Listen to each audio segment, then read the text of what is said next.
আসসালামু আলাইকুম বন্ধুরা। তো আজকে আমি যে জিনিসটা নিয়ে এসেছি এটা হচ্ছে একটা ব্লুটুথ বক্স। তো এটার যে এই সাউন্ড সাউন্ড কোয়ালিটি অনেক ভালো, বেশ ভালো। তো এটা চার্জিং ব্যাকআপও খুব ভালো। তো এখন সমস্যা হয়েছে কি, এটা যে চার্জিং পোর্টগুলো আছে সে পোর্টগুলো নষ্ট করে ফেলেছে। তো এটা নষ্ট করে এখন কি করছে, সরাসরি ডাইরেক্ট করে দিয়েছে। তো এটা খুবই বিপজ্জনক অবস্থা, কিন্তু এটা এভাবে করে দিচ্ছে কিন্তু তারপর এটা চার্জ হচ্ছে না। তো কাস্টমার আমার কাছে নিয়ে এসেছে। তো এটাকে আমি এখন বাইপাস করে কিভাবে সেফলি চার্জ করা যায় সেই বিষয়টা আমি আজকে দেখাবো। তো আমার এই যে বক্সটা আছে সেটা কিন্তু এখনো রানিং আছে, বা যেটুকু চার্জ আছে সেটুকুতে চলে, কিন্তু চলার পরেও এখন দেখা যাচ্ছে এটা চার্জ নিচ্ছে না। চার্জ না নেওয়ার কারণে কাস্টমার এটা চালাতে পারছে না। তো আজকে আমি যে জিনিসটা দেখবো, এই যে জিনিসটা দেখছেন এটাকে রিমুভ করে আমি আজকে একটা চার্জিং মডিউল, যে T46 লিথিয়াম ব্যাটারি যে চার্জিং আইসিগুলো আছে সেই আইসিগুলোর মাধ্যমে এটা আমি একে সেট আপ করে দেবো, যাতে এটা সেফলি চার্জ হয় এবং কোনো দুর্ঘটনা না হয়। তো এখানে যে জিনিসটা করছে এটা মূলত একবারে ডাইরেক্ট এসি ডিসি ব্যাটারি থেকে এখানে এনে শর্ট করে দিয়েছে আমার মনে হয়। তো এখানে যেভাবে করছে এটা কিন্তু আসলে ঠিক না। এটা লিথিয়াম আয়ন ব্যাটারি বা লিথিয়াম পলিমার ব্যাটারি যেগুলো, এগুলো কিন্তু ব্লাস্ট হওয়ার সম্ভাবনা বেশি থাকে। তো জিনিসগুলো এটা ওভারচার্জ প্রোটেকশন। একটা কথা হচ্ছে যে আমি আগে খুলে দেখেছি জিনিসটা কি করছে। এটাকে উপর দিয়ে এভাবে রিমুভ করা যায়। তো এই যে হচ্ছে আমাদের মেইন সার্কিট বোর্ডটা। তো এখানে মূলত চার্জিং যে সিস্টেমটা ছিল, আইসিটা পোর্টটা ছিল, সেই পোর্টটা নেই, কেটে ফেলেছে বা নষ্ট হয়ে গেছে। তো দেখেন এটার ভিতরে কি অবস্থা করছে। তো এটাকে ডাইরেক্ট এখান থেকে এনে, মানে পজিটিভ থেকে গ্রাউন্ড থেকে এনে আর পজিটিভ থেকে এনে ডায়োডের মাথায় দিয়ে দিয়েছে। তো এতে হয়েছে কি, এটা মূলত চার্জ হচ্ছে না। এখানে যে আইসিটা ছিল সেই আইসিটাকে বাইপাস করে দিয়েছে। তো বাইপাস করার কারণে কি হয়েছে, এটা এখানে ভোল্ট আসে কিন্তু ব্যাটারি চার্জ হচ্ছে না আইসিটার কারণে। তো যেহেতু আইসিটা নাই, তো সেহেতু আমাদের এটা এভাবে দেওয়া ঠিক না, বা এটাকে এভাবে দিলেও কাজ করবে না। এটা একটা চার্জিং আইসি ছিল, সেই আইসিটা উঠেই ফেলেছে, যার কারণে এটা সমস্যা হচ্ছে। তো এখানে আমরা কি করব, সরাসরি এই কানেক্টরটা ব্যবহার না করে তো আমরা এই যে T40, এই যে charging module 5 volt lithium ion যে সার্কিট বোর্ডগুলো আছে সেই সার্কিট বোর্ডগুলো আমরা ইউজ করব। তো এটা কিভাবে অ্যাডজাস্ট করবেন এটা আমি এখানে দেখাবো। বা এরকম যে কোনো 5 ভোল্ট আউটপুটের জায়গায় যদি আপনার চার্জিং আইসিগুলো নষ্ট হয়ে যায়, তাহলে আপনারা এই যে 5 volt charging module, USB charging module, micro USB charging মডিউলগুলো আছে, এই মডিউলগুলো আমরা এখানে ব্যবহার করতে পারবে। তো এটা কিভাবে ব্যবহার করা যায় সেটা আজকে আমি এখানে দেখবো। তো এটা যে এটা দিয়েছে এই লাইনটা আমি এখানে রিমুভ করে ফেলবো। আর এখানে যে লাইনটা দিয়েছে এটা আসলে ঠিক না, এভাবে লাইন দেওয়া ঠিক না। এভাবে লাইন দিলে যে কোনো সময় দুর্ঘটনা ঘটতে পারে। যে কোনো সময় দুর্ঘটনা করতে পারে বলতে, এটা লিথিয়াম আয়ন ব্যাটারি, তো তাই যে কোনো সময় এটা ব্লাস্ট করতে পারে। তো লিথিয়াম আয়ন ব্যাটারিগুলো সবসময় এগুলো সেফ চার্জিং না হলে এগুলো ব্লাস্ট হয় এবং দেখা যাচ্ছে যে অনেক বড় ক্ষতির সম্ভাবনা থাকে। অনেক সময় দেখা যায় বড় ধরনের দুর্ঘটনা হয়ে যায়। তো আমরা কোনোভাবেই এসব যে টেকনিশিয়ান বাইরে আছেন যারা আছেন তারা মূলত এইভাবে কাজগুলো করবেন না, কারণ এই কাজগুলো খুবই গুরুত্বপূর্ণ এবং সেন্সিটিভ একটা বিষয়। আপনাদের কাছে ছোট মনে হলে কি হবে, আসলে এটা খুবই একটা মারাত্মকপূর্ণ ঝুঁকিপূর্ণ কাজ। যে কাজটা আপনি করে দিয়েছেন বা যারা করেছেন এটা কিন্তু ঠিক না। তো এটাকে আমরা এখন বাইপাস করব। তো আমি সবার আগে ডিসি কানেক্টর, যে ব্যাটারি কানেক্টরগুলো আছে সেই কানেক্টরগুলো আমি এখান থেকে খুলে নিচ্ছি। তো এখান থেকে খুলে নেওয়ার কারণে আমি এখানে মাঝখানে যে তারটা আছে এটাকে আমরা কেটে দেব। তো এটা কাটার জন্য এখানে আমরা কি করব, জাস্ট এই জায়গাতে আমরা সিঙ্গেল করে কাটতে হবে, নাহলে দুটো শর্ট হয়ে যাবে। তো এখানে আমরা কেটে দিচ্ছি। এখানে কেটে দিয়ে আমরা ব্যাটারি যে বিএমএস যে পিনটা আছে এই বিএমএস পিনে বিএমএস পিনে আউট যে প্লাস আউট পিন আছে সেই আউট পিনে আমরা অ্যাটাচ করে দেবো। তো এটা এখানে আছে, সেখানে আমরা ব্যাটারি পজিটিভ এবং ব্যাটারি নেগেটিভটা অ্যাড করব।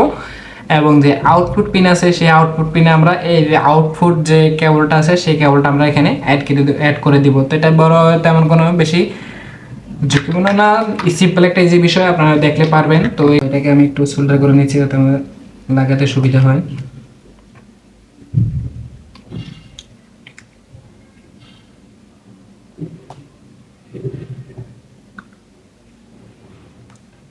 তো দেখতে পাচ্ছেন আমি সবার আগে আউটপুট পিনটা কানেকশন করে নিচ্ছি। তো আমাদের এখানে হচ্ছে এটা হচ্ছে নেগেটিভ, এই পাশেরটা হচ্ছে পজিটিভ। তো আমরা এখানে কানেকশন করে দেবো, নেগেটিভ দিয়ে দেবো।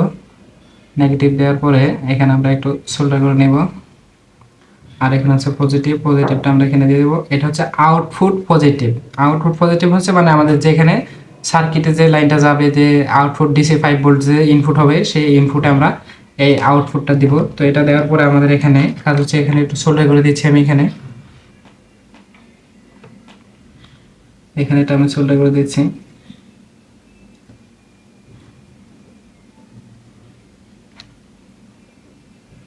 তো এখানে আমি এটা সোল্ডার করে দিলাম।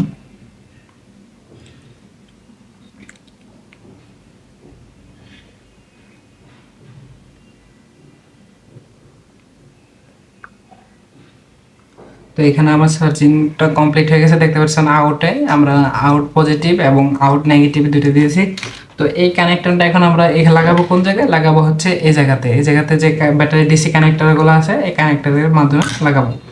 তো এইখানে যে ব্যাটারি দুটো তার রয়ে গেছে, তো এটা আমরা একটু টান দিয়ে উপরে তুলে দিচ্ছি, কারণ তারটা অনেক ছোট হয়ে গেছে। তো এটা আমরা কি করব, এটা আমরা দেবো হলো battery plus battery minus positive negative সাইডে। তো এখানে আমরা দেওয়ার জন্য কি করব, জাস্ট তারগুলোকে একটু ছিলে নেব, মানে একটু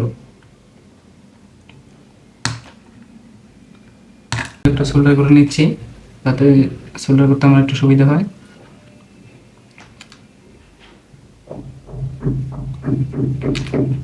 এখানে আমি সোল্ডার করে নিচ্ছি।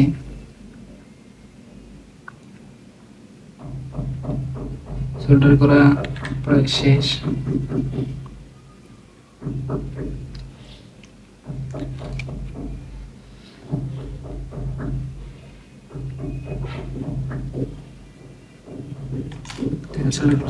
বিএমএস পিনটা, বিএমএস এর দুটো পিন আছে, এখানে হচ্ছে ব্যাটারি প্লাস আর একটা হচ্ছে ব্যাটারি মাইনাস।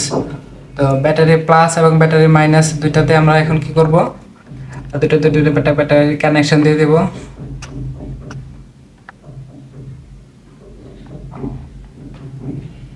আর ক্যামেরাটা ফোকাস এবং ডিফোকাস হয়েছে, যার কারণে আমি আপনাদেরকে দেখাতে পারছি না ভালো করে জিনিসটা দেখাতে পারছি না। তো আমি এখানে দিয়ে দিচ্ছি। তো এখানে ব্যাটারি প্লাস এবং ব্যাটারি নেগেটিভ, এই দুটো হচ্ছে আমাদের ব্যাটারি ইনপুট, আর আউটপুট প্লাস আউটপুট মাইনাস এই দুটো হচ্ছে আমাদের সার্কিট যে ডিসি 5 ভোল্ট ইনপুট, সেখানে আমরা এই লাইনটা দিব। তো সেটা এখন আমরা কি করবো, এখানে ব্যাটারি প্লাসটা অ্যাড করে দিব। তো ব্যাটারি প্লাস অ্যাড করার জন্য আমাদের এখানে ব্যাটারি যে কানেকশনগুলো আছে এখানে, তো এখানে আমরা ব্যাটারি প্লাসের লাইনটা দিয়ে দিলাম। তো প্লাসের লাইনটা দেওয়ার পর আমরা এখানে একটু সোল্ডার করে নেব, জাস্ট এভাবে একটু সোল্ডার করে নেব। সোল্ডার করতে গেলে আমাদের একটু খুব সাবধানের সাথে থাকতে হবে, কারণ দুইটা পোর্টই কাছাকাছি, আমাদেরকে যে কোনো কারণে শর্ট হয়ে যেতে পারে। তো যেহেতু শর্ট না হয় সেদিকে আমাদের একটু খেয়াল রাখতে হবে। তো এখন আমি নেগেটিভ টার্মিনালে দিয়ে দিচ্ছি। নেগেটিভ টার্মিনালে আমার এখানে সোল্ডার করা শেষ।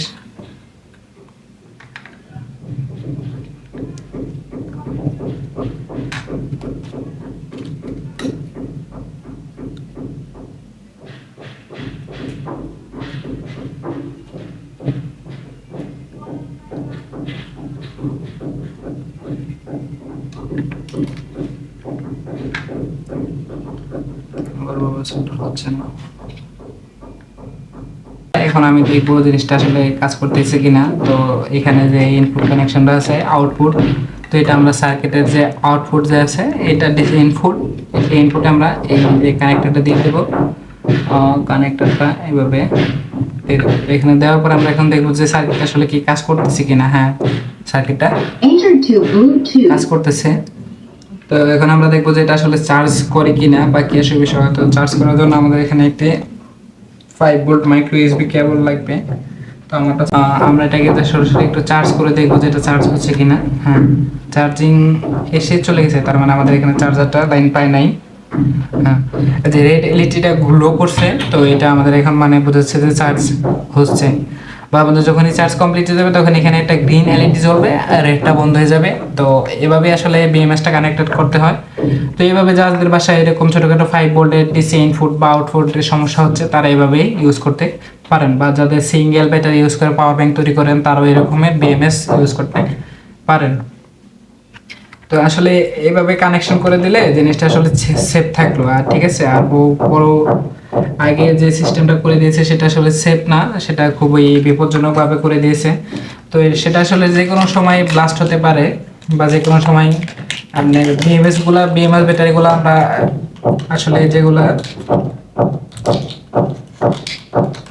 যেগুলো লিথিয়াম ফসফেট বা লিথিয়াম আয়ন বা লিথিয়াম পলিমার যে ব্যাটারিগুলো আছে সেগুলো প্রায় ব্লাস্ট হয়। কারণ আমরা প্রায় শুনে থাকি বড় বড় ফোনের যে কোম্পানিগুলো আছে সেই কোম্পানির ফোনগুলো বা ব্লাস্ট হয়ে থাকে বা বিভিন্ন কারণে ওভার চার্জিং এর কারণে ব্লাস্ট হয়ে থাকে। তো এইভাবে যে কানেকশনটা করে দিয়েছে সেটাতে কোনো ওভার চার্জিং প্রোটেকশন ছিল না, তো যার কারণে এই জিনিসটা হয়েছে। কি করে তখন আমাদের এই সার্কিটটা এখানে এটার উপরে বসিয়ে দিতে হবে জাস্ট এভাবে সিম্পলি